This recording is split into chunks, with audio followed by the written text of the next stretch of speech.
You are listening to Rouge Radio, a proud member of the Canadian Football Podcast Network. It's time to get the point as Rouge Radio is ready to kick off. Ready! The best football talk with the best in the business. So what is the cost? You have 2 first-round picks this year because the Argos were dumb enough to trade for Drew Willie. A few rookies. We go directly to the on-field product. We welcome to the show the 20th overall pick in this past Sunday's CFL draft, DeAndre Wright of the Alouettes. DeAndre, welcome to the show. Thank you, guys. Thank you for having me. And the occasional Hall of Famer. Please welcome Doug Brown, who is one of the members of the current class of 2016 in the CFL Hall of Fame. Doug, thanks for joining us today. Oh, thank you guys for the kind words and for having me on the program. Rouge Radio is on the air. Here's your hosts, Robert Dalton and Tony Allen. One. Welcome back to another edition of the Rouge Radio podcast, powered by the Canadian Football Podcast Network. This is episode 554. My name is Robert Dalton, live in Winnipeg, Manitoba, and I'm not frozen this week, although there's still a bit left of the show. Joining me from... Well, where are we? We're still on the road here, right here? Still on the road. I am doing a long haul job here. 40 days in a row. I'm about, what am I, about 12 days into a 40-day straight rotation. So at least over the next 4 weeks, not saying I had the greatest show in the world. I wasn't the strongest member of the team. It will progressively get worse over the next 4 weeks, probably, for my appearance. Like, this is the shaggiest my beard's ever been. I haven't gone too wild with it, but I get up, I work, and I come back. I'm renting a room from a guy I met on this job, super nice guy who's a cosplayer, if you know what cosplay is. And if you were just at the Calgary Expo about 2 weeks ago, you might have seen him as Doctor Strange at the Calgary Expo.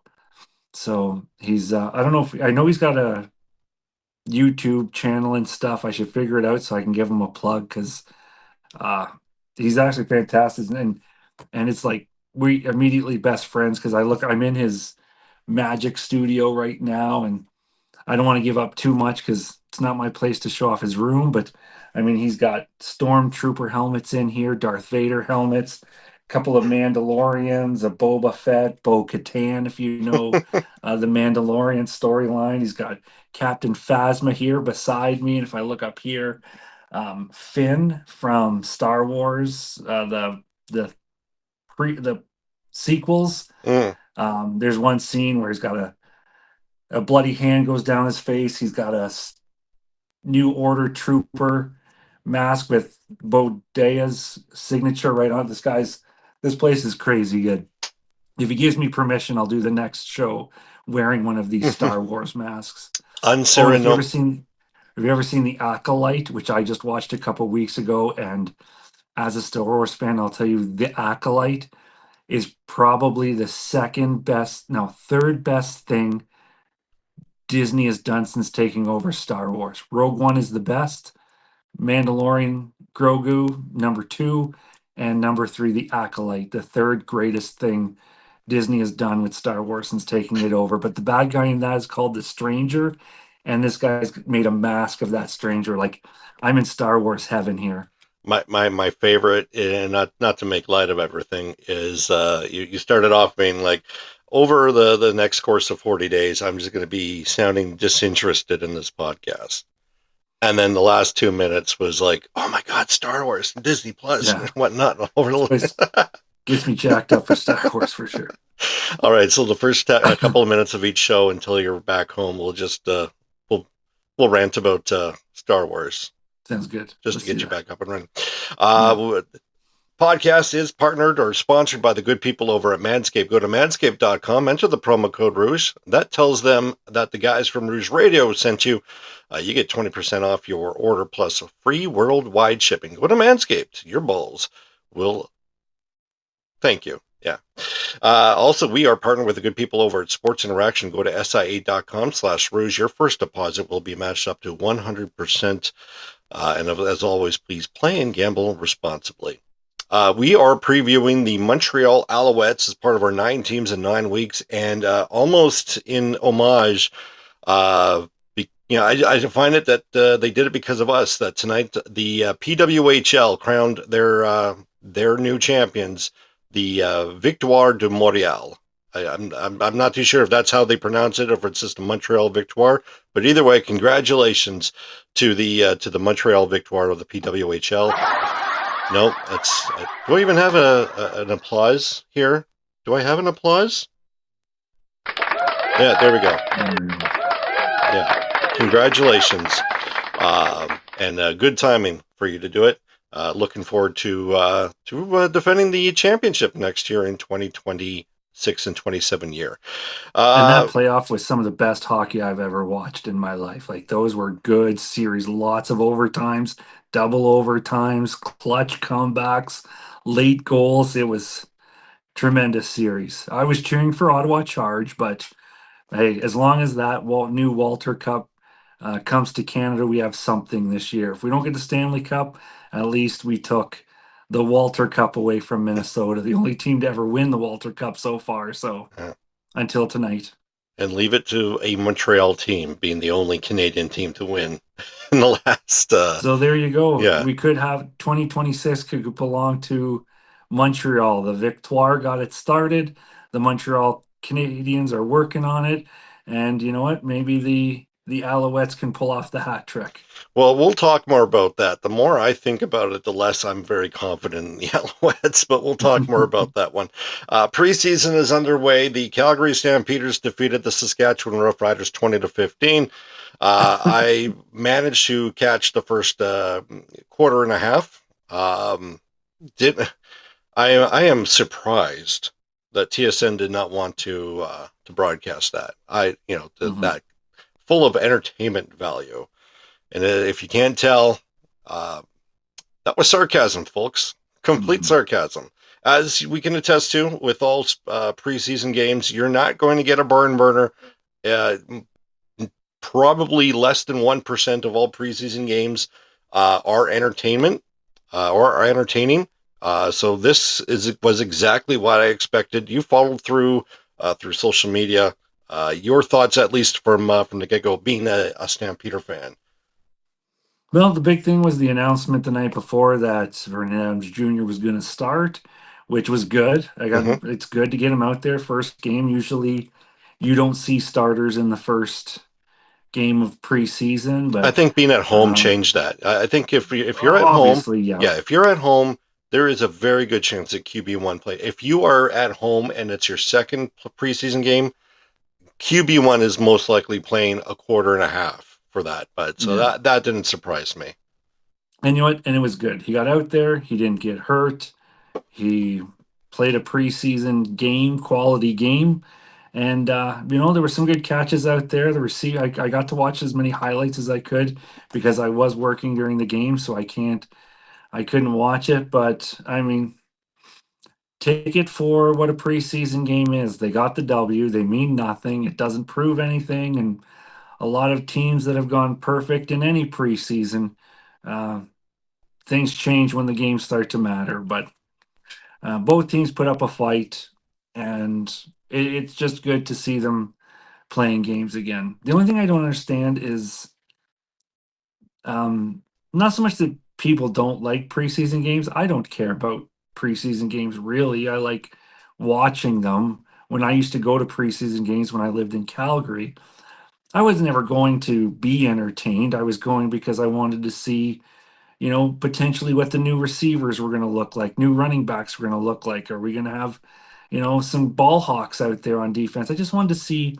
if maybe I could guess what players were going to make a name for themselves. And that's probably why I would watch a game on TV. Again, not to be entertained, not to critique anything, but it's like, okay, which one of these players could possibly be a somebody? And I remember the year it was Nick Lewis, this quiet receiver that never said much post games until Jermaine Copeland showed up. But and that's why I watch the games.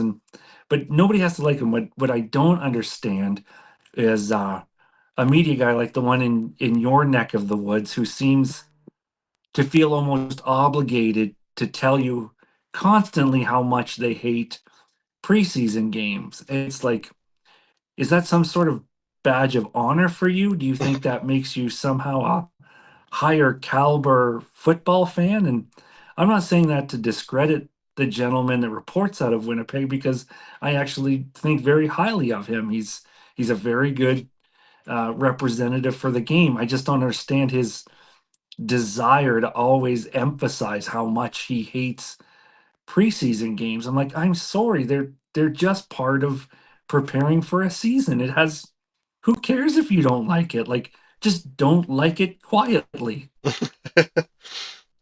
One of the things that a lot of people liked about the preseason was the implementation of the 35-second play clock, and it resulted in 21% more plays.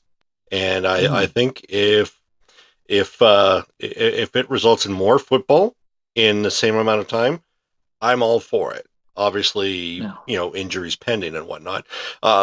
Hey, listen, if there ever was proof that radio requires more ad revenue, this was the game, because I swear every 5 seconds there was a radio break, or there was an ad break. I think and this is nitpicking, but this is because, if you're under a rock, CFL Plus essentially broadcasts and streams. I think the streaming actually was perfect. I didn't have any issues with it. Good. But we got to listen to Mark Stevens, being the play-by-play for Calgary as they were the home team. No issues there.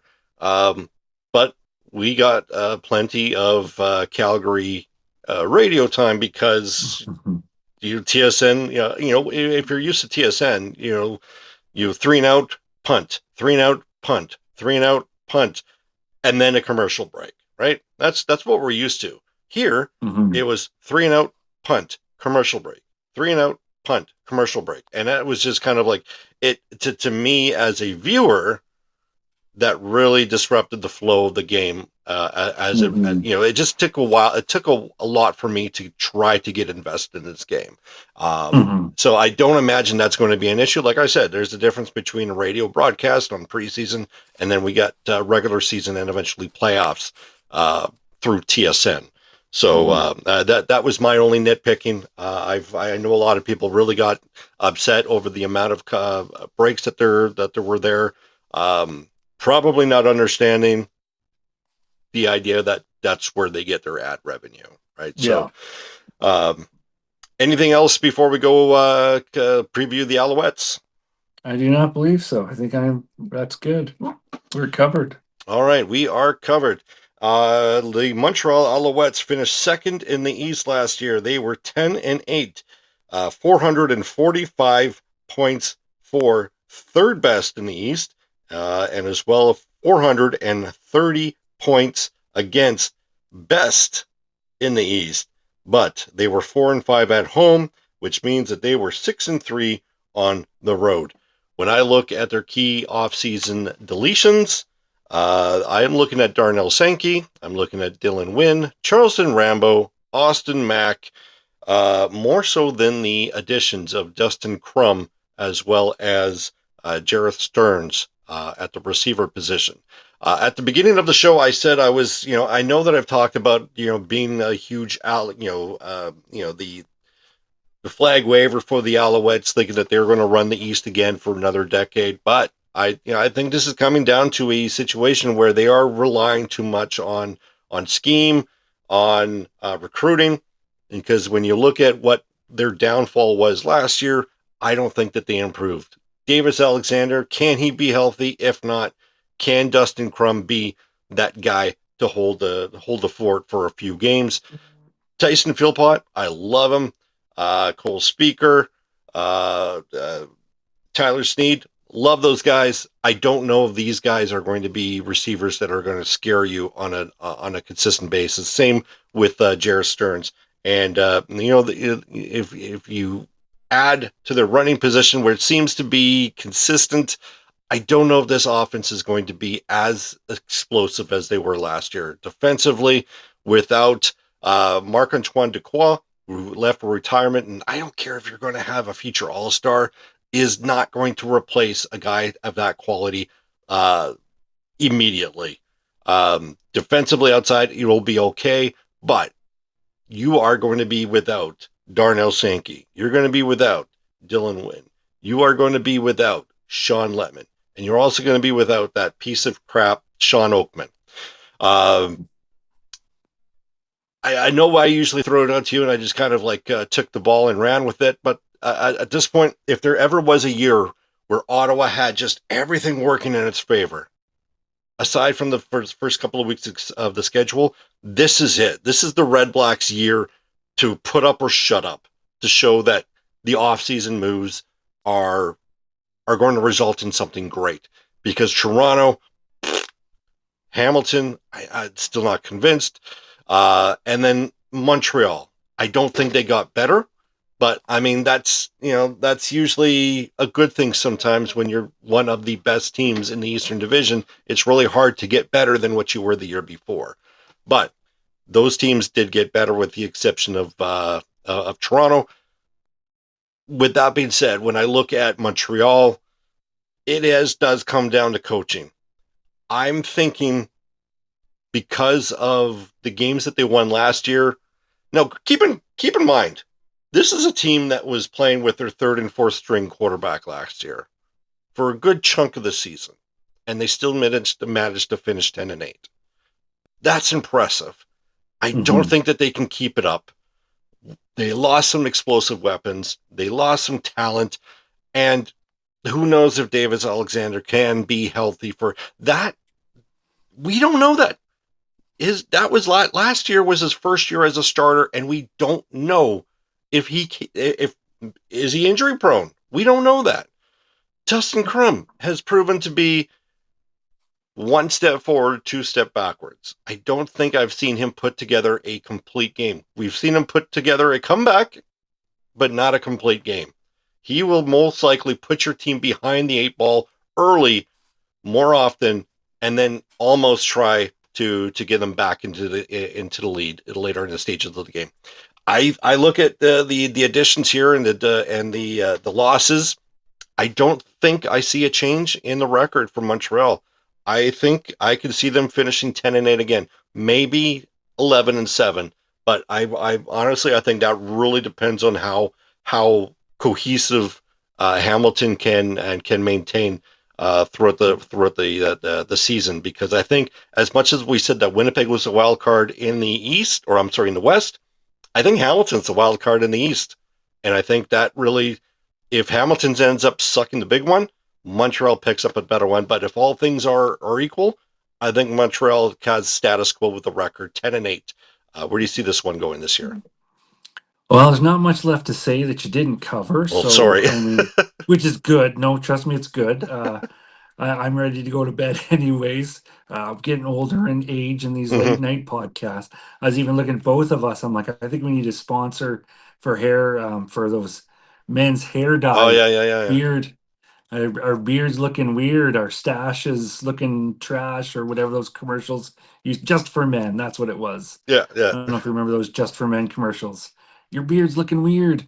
A little gray, but anyways, pretty much everything you say is, I think, what a lot of people would think too. I mean, the only thing about the Montreal Alouettes is, for me, is we talk about teams like Calgary and Winnipeg being like the face of the league and the ones that have dominated the league, which they have. That's apparent.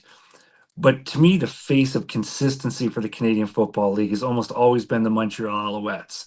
There was a bit of a fall off after, they suffered what we eloquently dubbed as what Anthony Calvillo syndrome.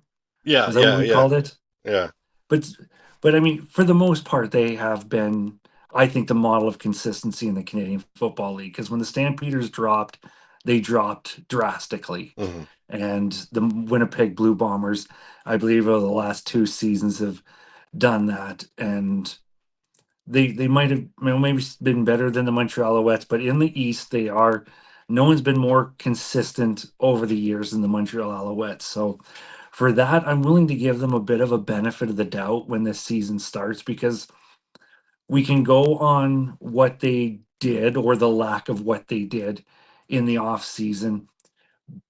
But this is the fun thing I talked about, why I would watch exhibition games, is you never know who that next diamond in the rough is going to be. And every team's not going to have one. Maybe there'll be one big one that's like, oh, here's the guy we're going to watch this year. If Montreal finds him, then it'll be an interesting year for football in Montreal. I agree too that it's a two-horse race to start this, Montreal and Ottawa. If they have found a few pieces, which I don't know, it would be interesting. You're more of the stats history kind of guy, and um, maybe you would know who has the best, let's form what history of finding these diamond in the roughs every year. Like, again, there every year there's a player that we're like, wow, where'd this guy come from? Can't wait to see this guy. I mean, one year I remember it being Deandra Cobb in Hamilton, right? And he took over, just dominated. Nobody knew where he came from. He just shows up, and next thing you know, he's running wild and breaking ankles in the Canadian football league. It would be nice to know if there's a team that has the most wins, we'll call them, the most off the exhibition training camp wins. So if Montreal can find them, maybe that gives them enough to push them up to 11-7. If Hamilton takes a step back, I can see them being the 11-7 club, but until that happens, I can't. And I also agree that still probably already put an X beside their name for the postseason. Um, I'm comfortable with a 10-8 record too. It to me it seems like the most logical going into the season without knowing if Montreal is going to find something to replace what they lost. Yeah, and it's to me, it's not the confidence in the recruiting staff in Montreal is not what gets me. It's yeah, you definitely have to rely in the CFL with the or the SMS, the cap and whatnot. You do have to rely on recruiting. You always have to interject one piece. I've always felt at least one rookie in the offense and one rookie on the defense, and you're set, right? As far as financial wise, but to me, what it boils down to is that the QB1 being healthy for the entire year. Yeah. My confidence in if he's healthy, we are probably talking, given what I've already said about the roster, we're probably talking about a 12-6, at least, maybe a 13-5 record.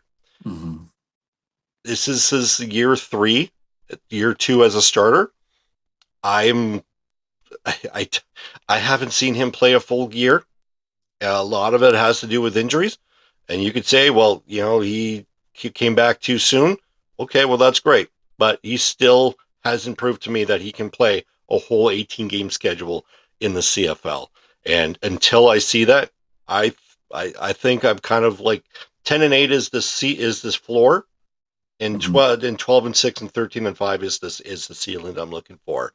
There might be Alouette fans that don't like what you just say, but I think it's the most fair comment you could make about the Montreal Alouettes and about Alexander. And it's nice that we can hype him up. And I mean, it could have even been said about Nathan Rourke too.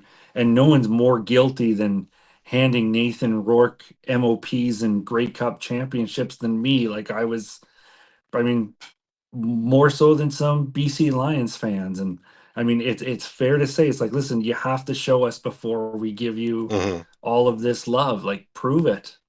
Yeah, no, I completely understand that. And if you're a Montreal Alouette fan, let me know through social media. You can find us at Rouge Radio, as well as myself at Rouge Adults, Tony at Tony Rouge, available through X or as well as Blue Sky. And of course, send us the emails at thenewrouge@gmail.com. Maybe we'll read one. Maybe we'll have it translated into French. Yeah. It's been a while since I spoke French. Yeah. We're trying to catch up. I think we're up to 2011 right now in our emails. The last one we answered. So yeah, I have to wait a bit. I have this email. It says, "Please, Nick, Tony, I finally am ready to explain Matt Nichols to you." That tells you how far back. Yeah. I love that run-up joke. Any final thoughts before we head out? No, I just let's get some football going. We'll see if we can hype up this season. And God, let's get through at least week 1 before the brain trust behind this league finds something else to tinker with. So on that note, next week we will preview the defending Grey Cup champions, the Saskatchewan Roughriders. And you being a Stampeder fan, I could just hear that groan. My favorite show of the year. And on that note, and then the week after that, we are previewing actual football. We may actually have more topic or conversations of more preseason games. I believe there's 4 on Saturday. Nice. One is on TSN, I believe, and one is on RDS. Toronto and Hamilton is on TSN. I'm looking forward to seeing what the Riders' home game looks like in Saskatoon on the 23rd.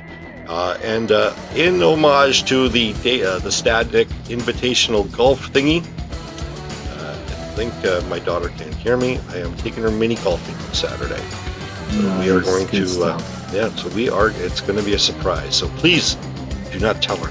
Shh, don't tell her. Anyways, for Tony, I'm Daltz. Thanks for listening, and we'll see you next week. Thanks for listening. Find more great shows like this at CF Pod Network on Twitter.